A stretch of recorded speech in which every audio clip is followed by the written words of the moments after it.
સુરેન્દ્રનગર જિલ્લામાં પેટ્રોલ અને ડીઝલની અછત અંગે ફેલાતી અફવા વચ્ચે તંત્રએ સ્પષ્ટતા કરી છે કે જિલ્લામાં પૂરતો ઈંધણનો જથ્થો ઉપલબ્ધ છે, છતાં અફવાઓને કારણે પેટ્રોલ પંપ પર લોકોની ભીડ ઉમટી રહી છે। જિલ્લા તંત્રએ નાગરિકોને અફવાઓથી દૂર રહી ખોટી દોડ ન મૂકવાની અપીલ કરી છે। સુરેન્દ્રનગર જિલ્લામાં પેટ્રોલ અને ડીઝલની અછત અંગે સોશિયલ મીડિયામાં ફેલાતી અફવાઓને કારણે પેટ્રોલ પંપ પર વાહન ચાલકોની લાંબી લાઈનો જોવા મળી રહી છે। જો કે જિલ્લા તંત્રની પુરવઠા વિભાગે સ્પષ્ટ કર્યું છે કે જિલ્લામાં ઈંધણનો પૂરતો જથ્થો ઉપલબ્ધ છે।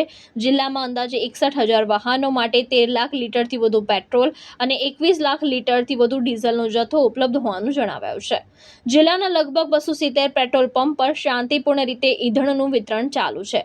જિલ્લા કલેક્ટર અને પુરવઠા અધિકારીએ નાગરિકોને અપીલ કરી છે કે અફવાઓમાં આવી બિનજરૂરી ભીડ ન કરે અને ઈંધણનો સંગ્રહ પણ ન કરે। આ સાથે જાગૃત નાગરિક પંકજભાઈ પૂજારાએ પણ લોકોને સમજદારી રાખીને વ્યવસ્થા જાળવવા અપીલ કરી છે। હા, શું આજે આ પેટ્રોલ પંપની અછતની જે બુમરાણો ઉઠવી છે, શું છે? આ એક બુમરાણું નથી, આ એક અફવા કે ફેલાવેલી છે।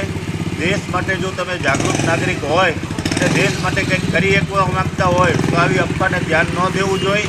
પેટ્રોલ, ગેસ દરેક સરકાર આગળ સ્ટોક પડ્યો છે। સરકાર વારવાર કહે છે કે આટલો સ્ટોક છે, આટલી વસ્તુ છે, પણ પબ્લિક સમજતી નથી અને ખોટો સંગ્રહ કરી રહ્યું છે।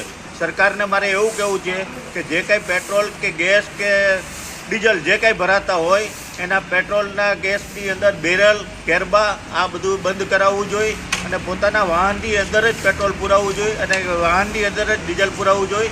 આવી અફવાથી આઘું રહેવું અને સરકારે આના નિયમ બનાવવા જોઈએ અને પબ્લિક સમજતી નથી। મારું તો એવું પણ કહેવું છે કે દરેક ભાજપના સંગઠનના કાર્યકર્તાઓ અથવા કલેક્ટર ઓફિસથી જે કંઈ આવતા હોય સરકારી કર્મચારીઓને આ પબ્લિક માટે દરેક પંપે સેવા દેવાની જરૂર છે અને એક્યુરેટી લાઇન કેમ છે, કેવી રીતે તમારે જરૂર પડે છે, આવી રીતે સમજાવી અને સરકારને સપોર્ટ દેવાની જરૂર છે।